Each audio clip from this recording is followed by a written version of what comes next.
The Real Barenziah, Part 5, Anonymous. As Symmachus had predicted, the theft of the Staff of Chaos had few short-term consequences. The current Emperor, Uriel Septim, sent some rather stiff messages expressing shock and displeasure at the staff's disappearance and urging Symmachus to make every effort to locate its whereabouts and communicate its developments to the newly appointed Imperial Battle Mage, Jagar Tharn, in whose hands the matter had been placed.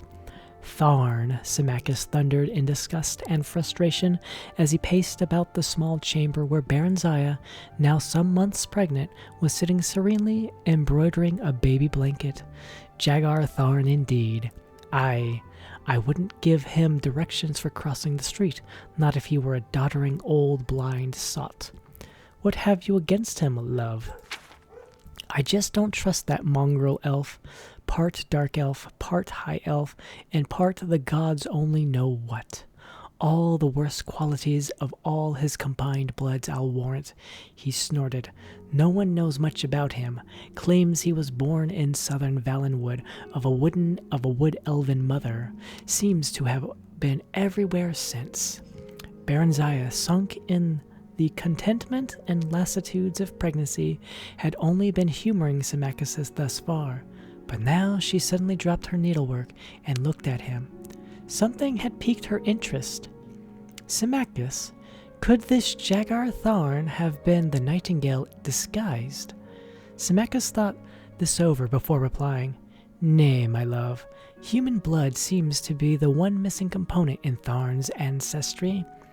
To Symmachus, Barenziah knew that was a flaw. Her husband despised wood elves as lazy thieves and high elves as effete intellectuals, but he admired humans, especially Bretons, for their combination of pragmaticism, intelligence, and energy. The Nightingales of Ebonheart and of the Ra'athim clan, House Halalu, the House of Mora in particular, I'll be bound. That house has had human blood in it since her time.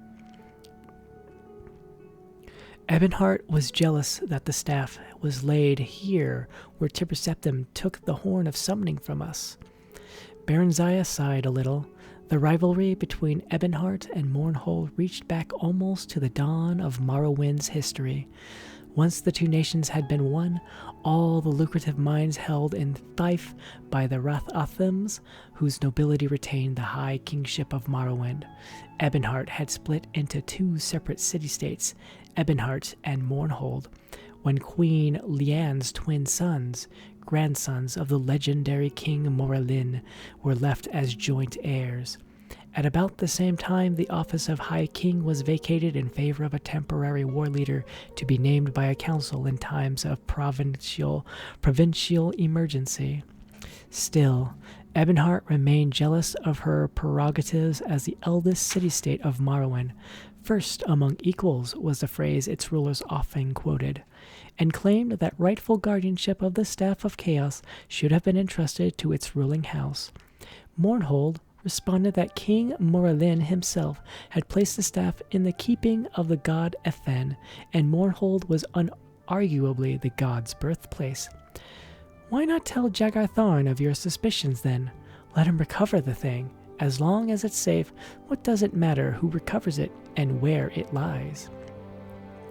Symmachus stared at her without comprehension.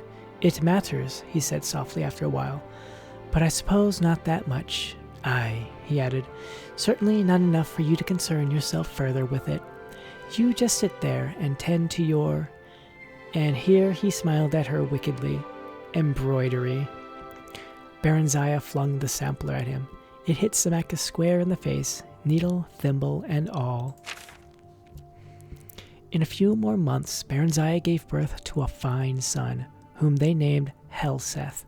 Nothing more was heard of the Staff of Chaos, or the Nightingale. If Ebonheart had the staff in its possession, they certainly did not boast of it.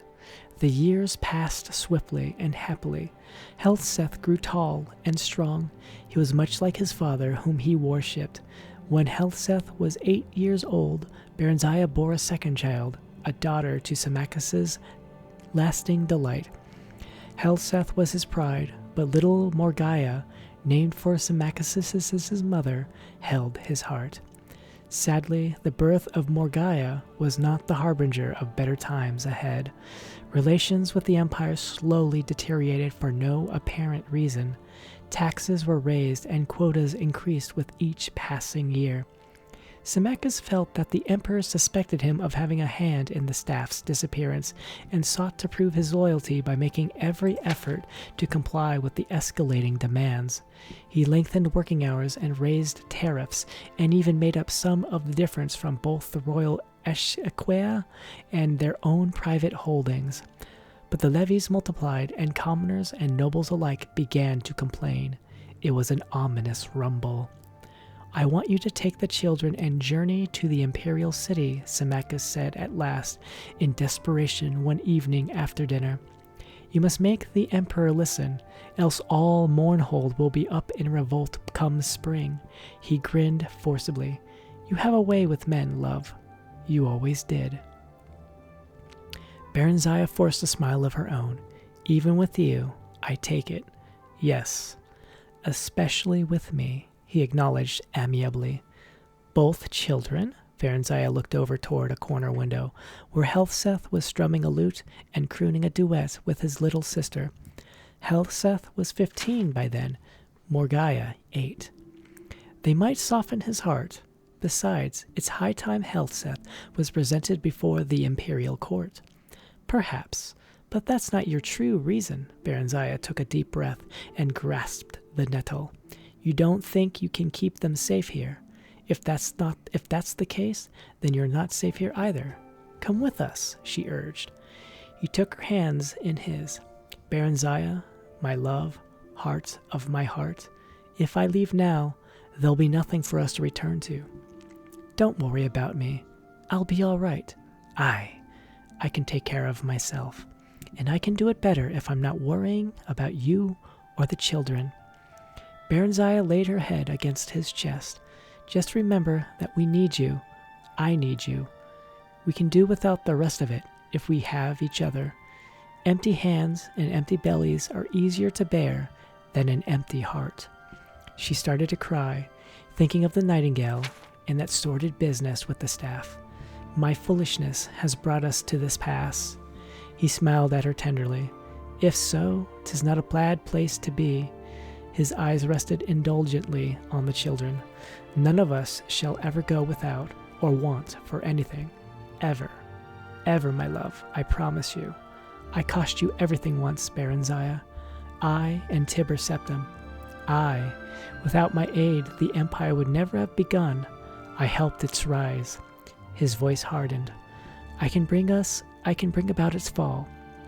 You may tell Real Septim that, and that my patience is not infinite." Barenziah gasped. Symmachus was not given to empty threats. She'd no more imagined that he would ever turn against the empire than that the old house wolf lying by the grate would turn on her. "How?" she demanded breathlessly. But he shook his head. "Better that you not know," he said. Just tell him what I told you should he prove recalcitrant. And do not fear, he's Septim enough that he will not take it out on the messenger." He smiled grimly. "For if he does, if he ever harms the least hair on you, my love, or the children, so help me all the gods of Tamriel, he'll pray that he hadn't been born. I'll hunt him down, him and his entire family, and I won't rest until the last Septim is dead." Then red dark elven eyes of Symmachus gleamed brightly in the ebbing firelight. "I plight you that oath, my love, my queen, my Barenziah." Barenziah held him as tight as she could, but in spite of the warmth in his embrace, she couldn't help shivering. Barenziah stood before the emperor's throne, trying to explain Mournhold's straits. She'd waited weeks for an audience with Uriel Septim, having been fobbed off on this pretext or that. "His Majesty is indisposed, and urgent matter demands His Excellency's attention. I am sorry, Your Highness, there must be some mistake. Your appointment is for the next week. No, see? And now it wasn't even going well. The Emperor did not even make the slightest pretense at listening to her. He hadn't invited her to sit, nor had he dismissed the children. Helseth stood still as a carven image, but little Morgaya had begun to fuss. The state of her own mind didn't help her any. Shortly upon arrival at her lodgings, the Mournholdian ambassador to the imperial city had demanded entry, bringing with him a sheaf of dispatches from Symmachus. Bad news, and plenty of it. The revolt had finally begun. The peasants had organized around a few disgruntled members of the Mournhold's minor nobility and were demanding Symmachus step down and hand over the reins of government. Only the Imperial Guard and a handful of troops whose families had been retainers of Barenziah's house for generations stood between Symmachus and the rabble. Hostilities had already broken out, but apparently Symmachus was safe and still in control. Not for long, he wrote. He entreated Barenziah to try her best with the Emperor, but in any case, she was to stay in the imperial city until he wrote to tell her it was safe to go back home with the children. She had tried to barge her way through the imperial bureaucracy with little success, and to add to her growing panic, all news from Mournhold had come to a sudden stop. Tottering between rage at the Emperor's numerous majordomos and fear of the fate awaiting her and her family, the weeks had passed by tensely, agonizingly, remorselessly. Then one day, the Mournholdian ambassador came calling to tell her that she should expect news from Symmachus the following night at the latest, not through the regular channels, but by Nighthawk. Seemingly by the same stroke of luck, she was informed that same day by a clerk from the imperial city, from the imperial court, that Uriel Septim had finally consented to grant her an audience early on the morrow. The Emperor had greeted the three of them when they came into the audience chamber with a too bright smile of welcome that nonetheless didn't reach his eyes. Then, as she presented her children, he had gazed at them with a fixed attention that was real yet somehow inappropriate. Barenziah had been dealing with humans for nearly 500 years now, and had developed the skill of reading their expressions and movement that was far beyond what any human could ever perceive. Try as the Emperor might to conceal it, there was hunger in his eyes, and something else. Regret? Yes, regret. But why? He had several fine children of his own. Why covet hers? And why look at her with such a vicious, however brief, yearning? Perhaps he had tired of his consort. Humans were notoriously, though predictably, inconstant. After that one long burning glance, his gaze had shifted away as she began to speak of her mission and the violence that had erupted in Mournhold. He sat still as stone throughout her entire account. Puzzled at his inertia, and vexed no end, Barenziah stared into the pale, set face, looking for some trace of the Septim she'd known in the past. She didn't know Uriel Septim well, having met him once when he was still a child, and then again at his coronation 20 years later. Twice, that was all. He'd been stern and dignified presence at the ceremony, even as a young adult, yet not icily remote as this more mature man was. In fact, despite the physical resemblance, he didn't seem to be the same man at all. Not the same, yet something about him was familiar to her, more familiar than it should be, some trick of posture or gesture. Suddenly, she felt very hot, as if lava had been poured over her. Illusion! She had studied the arts of illusion well since the nightingale had deceived her so badly. She had learned to detect it, and she felt it now, as certainly as a blind man could feel the sun on his face. Illusion! But why? Her mind worked furiously, even as her mouth went on reciting details about Mournhold's troubles. Vanity? Humans were oft as ashamed at the signs of aging as elves were proud to exhibit them. Yet the face Uriel Septim wore seemed consistent with his age. Barenziah dared use none of her own magic. Even petty nobles had means of detecting magicka, if not actually shielding themselves from its effects within their own halls. The use of sorcery here would bring down the Emperor's wrath as surely as drawing a dagger would. Magic. Illusion.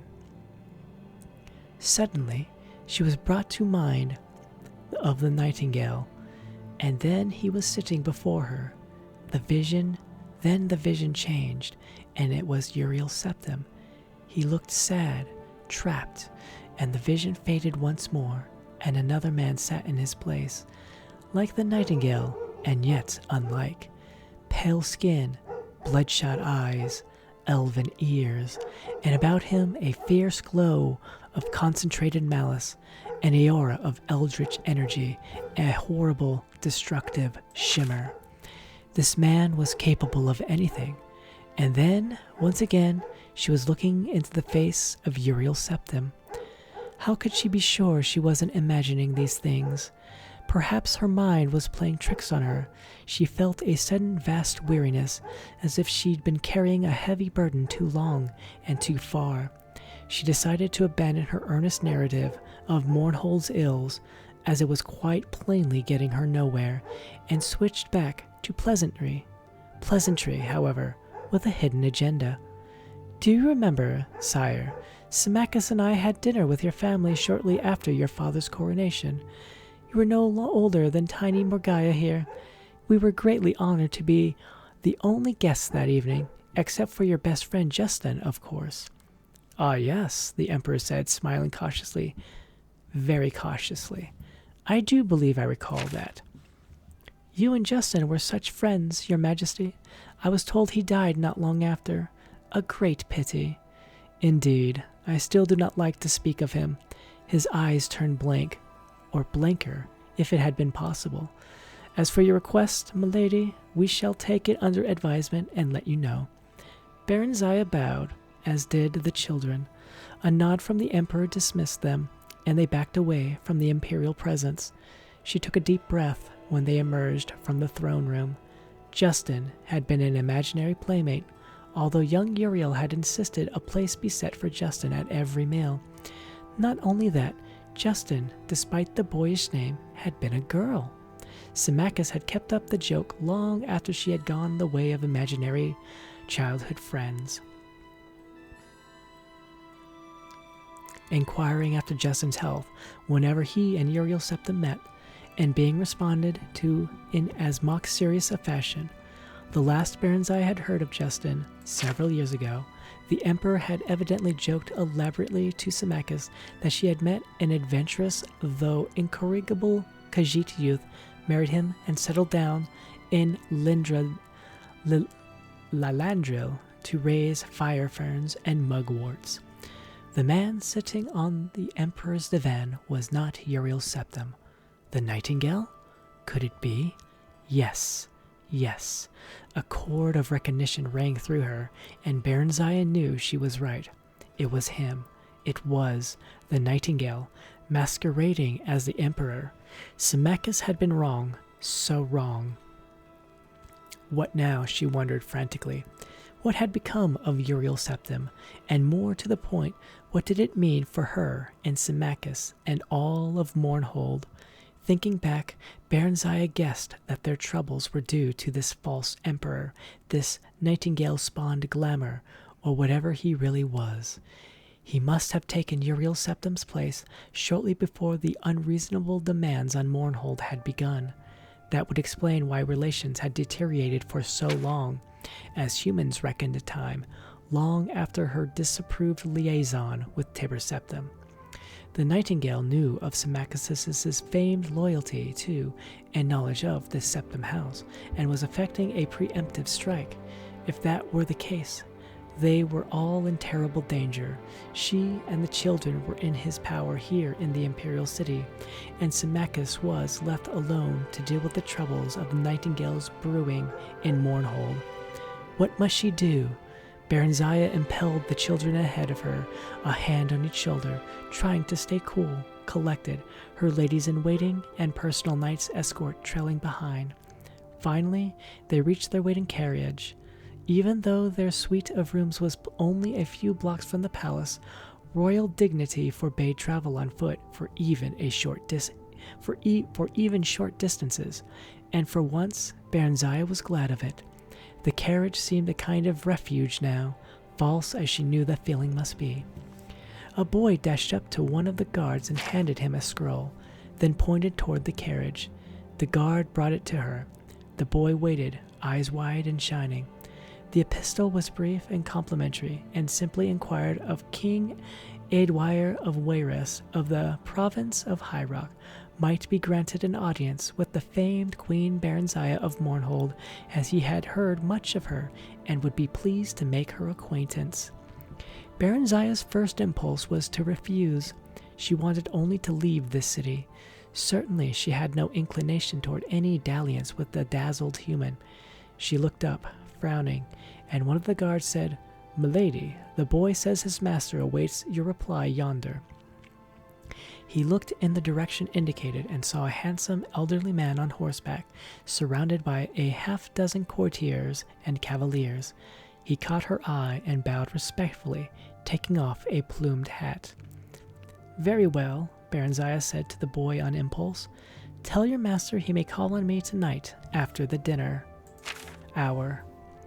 King Aedwire looked polite and grave and rather worried, but not in the least love-struck. At least that was something, she thought pensively. Barenziah stood at the tower window, waiting. She could sense the familiar nearness, but though the night sky was clear as day to her eyes, she could not yet see him. Then suddenly he was there, a swift-moving dot beneath the wispy night clouds. A few more minutes and the great nighthawk finished its descent, wings folding, talons reaching for her thick leather armband. She carried the bird to its perch, where it waited, panting, as her impatient fingers felt for the message secured in a capsule on one leg. The hawk drank mightily from the water till, when she had done, then ruffled its feathers and preened, secure in her presence. A tiny part of her consciousness shared its satisfaction at a job well done, mission accomplished, and rest earned. Yet beneath it all was unease. Things were not right, even to its humble avian mind. Her fingers shook as she unfolded the thin parchment and pored over the cramped writing. Not Symmachus's bold hand. Barenziah sat slowly, fingers smoothing the document, while she prepared her mind and body to accept disaster calmly. If disaster it would be. Disaster it was. The Imperial Guard had deserted Symmachus and joined the rebels. Symmachus was dead. The remaining loyal troops had suffered a decisive defeat. Symmachus was dead. The rebel leader had been recognized as King of Mournhold by Imperial envoys. Symmachus was dead. Barenziah and the children had been declared traitors to the Empire in a price set on their heads. Symmachus was dead. So the audience with the Emperor this earlier that morning had been nothing but a blind, a ruse, a charade. The Emperor must have already known. She was just being strung along, told to stay put, take things easy. Milady Queen, enjoy the Imperial City and the delights it has to offer. Do make your stay as long as you want. Her stay, her detention, her captivity, and in all probability, her impending arrest. She had no delusions about her situation. She knew the Emperor and his minions would never let her leave the Imperial City ever again. At least, not alive. Symmachus was dead. "Milady," Barenziah jumped, startled by the servant's approach. "What is it?" "The Breton is here, milady. King Aedwire," the woman added helpfully, noting Barenziah's incomprehension. She hesitated. "Is there news, milady?" she said, nodding toward the nighthawk. "Nothing that will not wait," Barenziah said quickly, and her voice seemed to echo in the emptiness that suddenly yawned like a gasping abyss inside her. "See to the bird." She stood up, smoothed her gown, and prepared to attend on her royal visitor. She felt numb as the stone walls around her, numb as the quiescence of the night air, numb as a lifeless corpse. Symmachus was dead. King Eadwire greeted her gravely and courteously, if a bit fulsomely. He claimed to be a fervent admirer of Symmachus, who figured prominently in his family's legend. Gradually, he turned the conversation to her business with the emperor. He inquired after details and asked if the outcome had been favorable to Mournhold. Finding her noncommittal, he suddenly blurted out, "Milady Queen, you must believe me. The man who claims himself the emperor is an impostor. I know it sounds mad, but No, Barenziah said with sudden decisiveness. You are entirely correct, my lord king. I know. Eadwire relaxed into his seat for the first time, eyes suddenly shrewd. You know? You're not just humoring someone you might think a madman. I assure you, my lord, I am not.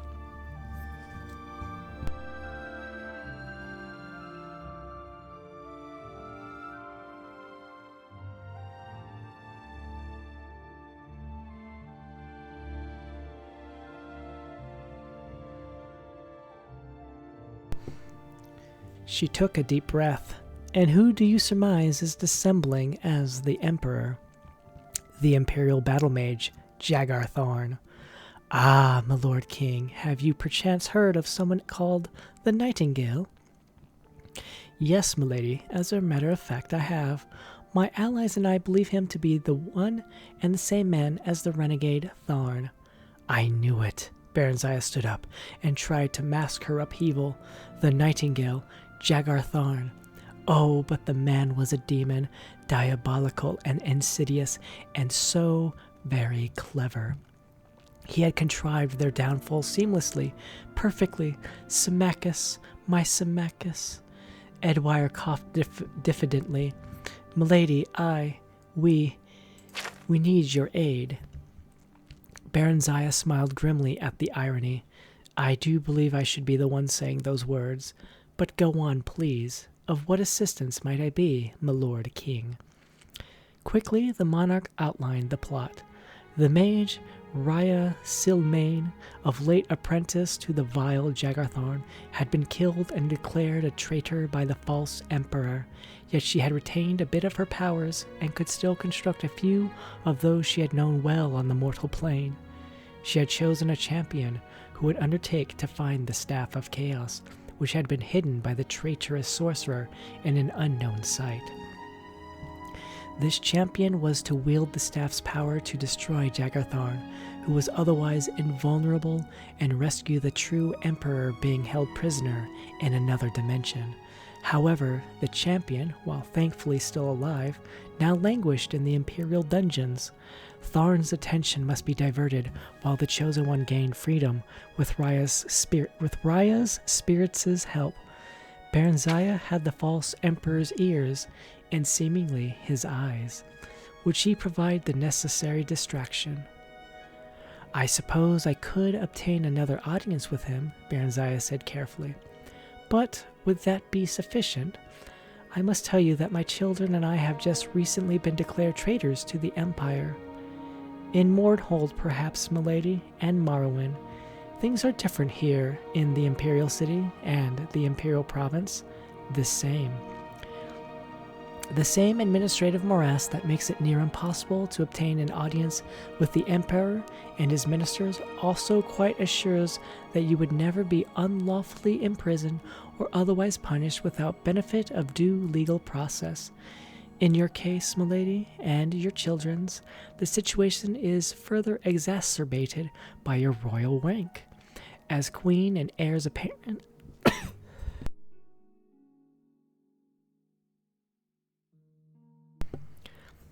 As queens and heirs apparent, your persons are considered inviolable, sacrosanct, in fact. The king grinned. The imperial bureaucracy, milady, is a double-edged claymore. So, at last, she and the children were safe for the time being. Then a thought struck her. My lord king, what did you mean earlier when you said I had the false emperor's eyes, and seemingly at that? Eadwire looked uncomfortable. It was whispered among the servants that Jagar Thorn kept your likeness in a sort of shrine in his chambers. I see. Her thoughts wandered momentarily to that insane romance of hers with the nightingale. She had been madly in love with him. Foolish woman. And the man she had once loved had caused to be killed the man she truly did love. Loved. He's gone now. He. She still couldn't bring herself to accept the fact that Symmachus was dead. But even if he is, she told herself firmly, my love is alive and remains. He would always be with her, as would the pain of living the rest of her life without him, the pain of trying to survive each day, each night, without his presence, his comfort, his love, the pain of knowing he would never see his children grow into a fine pair of adults who would never know their father. How brave he was, how strong, how wonderful, how loving, especially little Morgaya. And for all you have done to my family, Nightingale, you must die. Does that surprise you? Edwire's words broke into her thought. What? Does what surprise me? Your likeness in Tharn's rooms. Oh. Her features set imperturbably.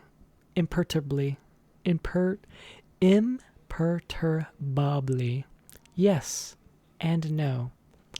Edwire could see from her expression that she wished to change the subject. He turned once again to their plan. Our chosen one may need a few days to escape, milady. Can you gain him a bit more time? You trust me in this, my Lord King? Why? We are desperate, milady. We have no choice. But even if we did, why yes, I would trust you. I do trust you. Your husband has been good to my family over the years. The Lord Symmachus is dead. What? Barenziah related the recent events quickly and coolly. Milady, Queen, but how dreadful. I'm so sorry. For the first time, Barenziah's glacial poise was shaken. In the face of sympathy, she felt her outward calm start to crumble. She gathered her composure and willed herself to stillness. Under the circumstances, milady, we can hardly ask. Nay, good my lord. Under the circumstances, I must do what I may to avenge myself upon the murderer of my children's father. A single tear escaped the fortress of her eyes. She brushed it away impatiently. In return, I ask only that you protect my orphaned children as you may. Edwire drew himself up. His eyes shone. Willingly do I so pledge, most brave and noble queen.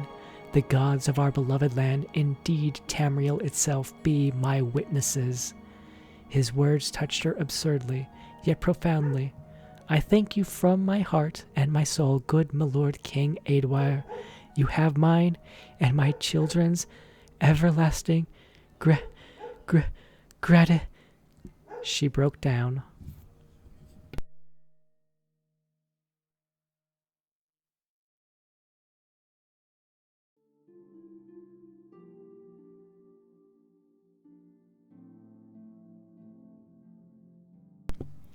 She did not sleep that night, but sat in a chair beside her bed, hands folded in her lap, thinking deep and long into the waxing and waning of the darkness.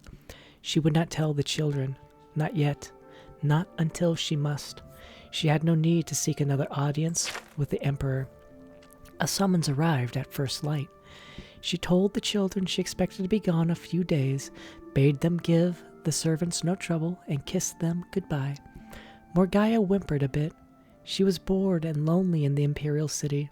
Helseth looked dour, but said nothing. He was very like his father.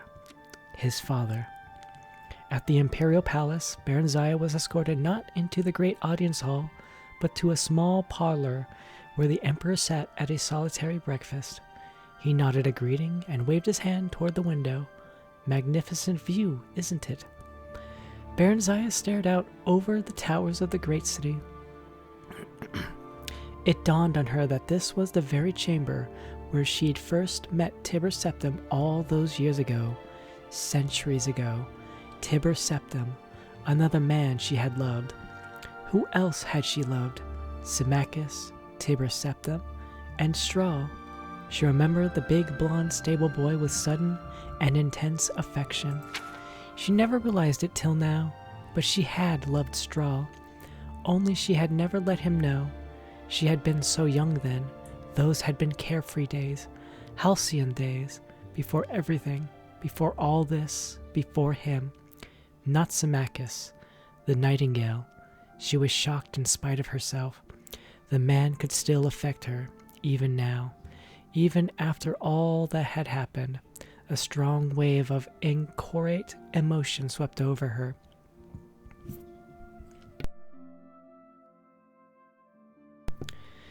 When she turned back at last, Uriel Septim had vanished, and the nightingale sat in his place. "You knew," he said quietly, scanning her face. "You knew. Instantly. I wanted to surprise you. You might at least have pretended." Barenziah spread her arms, trying to pacify the maelstrom churning deep inside her. "I'm afraid my skill at pretense is no match for yours, my liege." He sighed. "You're angry." "Just a little, I must admit," she said icily. "I don't know about you, but I find betrayal a trifling offense." "How human of you." She took a deep breath. "What do you want of me?" "Now you are pretending." He stood up to face her directly. "You know what I want of you." "You want to torment me? Go ahead. I'm in your power. But leave my children alone." "No, no, no. I don't want that at all, Barenziah." He came near, speaking low in the old caressing voice that had sent shivers cascading through her body. The same voice that was doing the same thing to her here and now. "Don't you see? This was the only way." His hands closed on her arms. She felt her resolve fading, her disgust at him weakening. "You could have taken me with you." Unbidden tears gathered in her eyes. He shook his head. "I didn't have the power.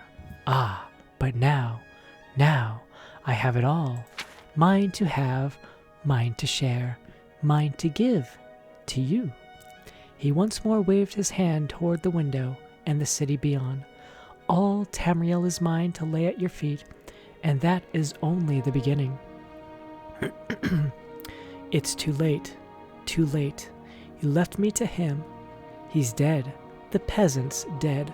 A scant few years. What do they matter? The children can be adopted by me, and we'll have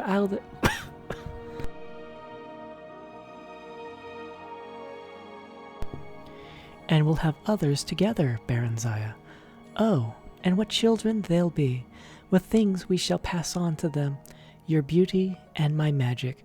I have powers you haven't even dreamt of, not in your most untamed imaginings." He moved to kiss her. She slipped his grasp and turned away. "I don't believe you." "You do, you know. You're still angry, that's all." He smiled, but it didn't reach his eyes. "Tell me what you want, Barenziah. Barenziah, my beloved. Tell me, it shall be yours." Her whole life flashed in front of her. The past, the present, and the future still to come.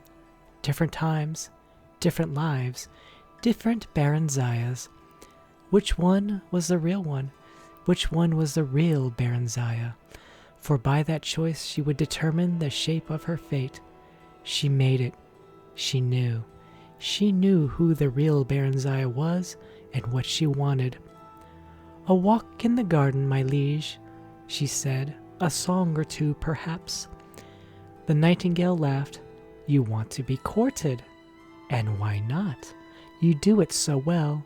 It's been long, besides, since I've had the pleasure." He smiled. "As you wish, milady Queen Barenziah.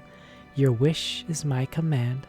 He took her hand and kissed it, now and forever. And so they spent their days in courtship, walking, talking, singing and laughing together, while the Empire's business was left to subordinates. "I'd like to see the staff," Barenziah said idly one day. "I only had a glimpse of it, you recall." He frowned. "Nothing would give me greater pleasure, heart's delight, but that would be impossible." "You don't trust me," Barenziah pouted, but softened her lips when he leaned over for a kiss. "Nonsense, love, of course I do, but it isn't here," he chuckled. "In fact, it isn't anywhere." He kissed her again, more passionately this time. "You're talking in riddles again. I want to see it. You couldn't have destroyed it. Ah, you've gained in wisdom since last we met." "You've inspired my hunger for knowledge somewhat." She stood up. "The Staff of Chaos can't be destroyed, and it can't be removed from Tamriel, not without the direst consequences to the land itself." "Ah, you impress me, my love. All true. It is not destroyed, and is not removed from Tamriel, and yet, as I said, it isn't anywhere. Can you solve the puzzle?" He pulled her up to him, and she leaned into his embrace. "Here's a greater riddle still," he whispered. "How does one make one of two? That I can, and will, show you." Their bodies merged, limbs tangled together.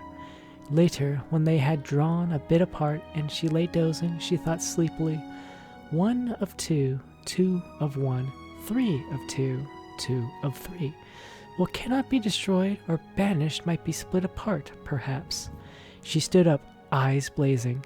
She started to smile. The nightingale kept a journal. He scribbled entries onto it every night after quick reports from underlings. It was locked in the bureau, but the lock was a simple one. She had, after all, been a member of the Thieves' Guild in a past life. In another life. Another Barenziah.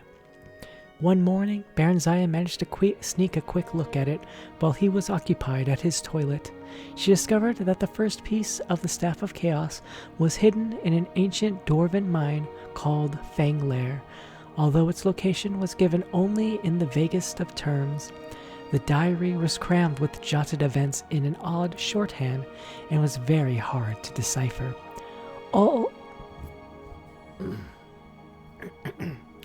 All Tamriel, she thought, in his hands and mine, and more, perhaps, and yet, for all his exterior charm, there was a cold emptiness where his heart should have been, a vacuum of which he was quite unaware, she thought. One could glimpse it now and then, when his eyes would go blank and hard, and yet, though he had a different concept of it, he yearned for happiness too, and contentment. Peasant dreams, Barenziah thought, and straw flashed before her eyes again, looking lost and sad, and then Theris, with a feline Khajiit smile. To percept them, powerful and lonely, Symmachus, solid, stolid Symmachus, who did what ought to be done, quietly and efficiently. The nightingale, a riddle and a certainty, both the darkness and the light. The nightingale, who would rule all and more, and spread chaos in the name of order. Barenziah got reluctant leave from him to visit her children, who had yet to be told of their father's death, and of the Emperor's offer of protection. She finally did, and it wasn't easy.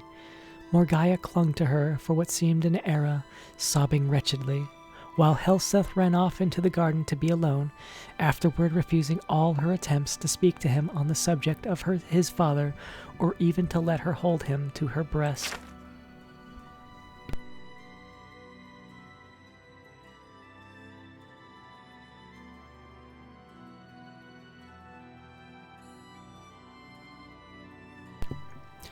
Edwire called on her while she was there.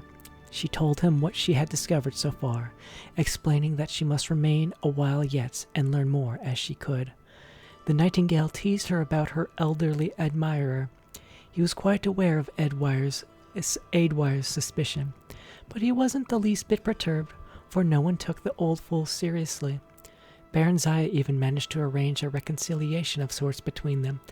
Edwire publicly recanted his misgivings, and his old friend, the Emperor, forgave him. He was afterward invited to dine with them at least once a week. The children liked Edwire, Even Helseth, who disapproved of his mother's liaison with the emperor and consequently detested him. He had become surly and temperamental as the days passed, and frequently quarreled with both his mother and her lover. Eadwire was not happy with the affair either, and the Nightingale took great delight at times in openly displaying his affection for Barenziah just to nettle the old man. They could not marry, of course, for Uriel Septim was already married. At least, not yet. The Nightingale had exiled the Empress shortly after taking the Emperor's place, but had not dared harm her. She was given sanctuary by the Temple of the One. It had been given out that she was suffering from ill health, and rumors had been circulated by the Nightingale's agent that she had mental problems. The Emperor's children had likewise been dispatched to various prisons all across Tamriel, disguised as schools. "She'll grow worse in time," Nightingale said carelessly, referring to the Empress and eyeing Barenziah's swollen breasts and swelling belly with satisfaction.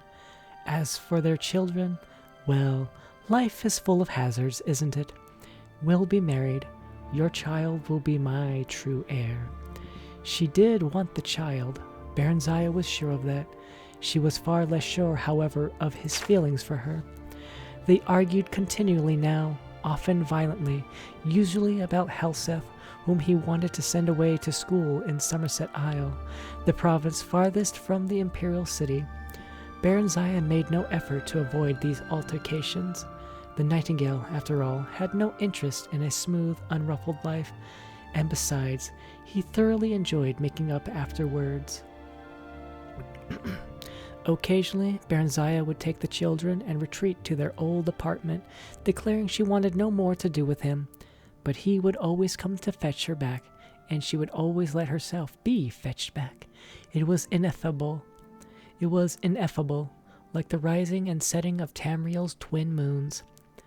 She was 6 months pregnant before she finally deciphered the location of the last staff piece, an easy one, since every dark elf knew where the Mount of Dagoth-Ur was.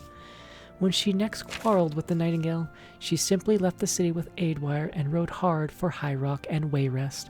The Nightingale was furious, but there was little he could do. His assassins were rather inept, and he dared not leave his seat of power to pursue them in person. Nor could he openly declare war on Wayrest. He had no legitimate claim on her or her unborn child. True to form, the imperial city's nobility had disapproved of his liaison with Barenziah, as they had so many years ago of Tiber Septim's, and were glad to see her go. Wayrest was equally distrustful of her, but Eadwire was fanatically loved by his prosperous little city-state, and allowances were readily made for his eccentricities. Barenziah and Eadwire were married a year after the birth of her son by the Nightingale. In spite of this unfortunate fact, Eadwire doted on her and her children. She in turn did not love him, but she was fond of him, and that was something. It was nice to have someone, and Wayrest was a very good place for children to grow up, while they waited and bided their time, and prayed for the champion's success in his mission. Barenziah could only hope that he wouldn't take very long, whoever this unnamed champion was. She was a dark elf, and she had all the time in the world, all the time, but no more love left to give, and no more hatred left to burn. She had nothing left, nothing but pain and memories and her children. She only wanted to raise her family and provide them a good life, and be left to live out what remained of hers. She had no doubt it was going to be a long life yet, and during it she wanted peace and quiet and serenity of her soul as well as of her heart. Peasant dreams. That was what she wanted. That was what the real Barenziah wanted. That was what the real Barenziah was. Peasant dreams. Pleasant dreams.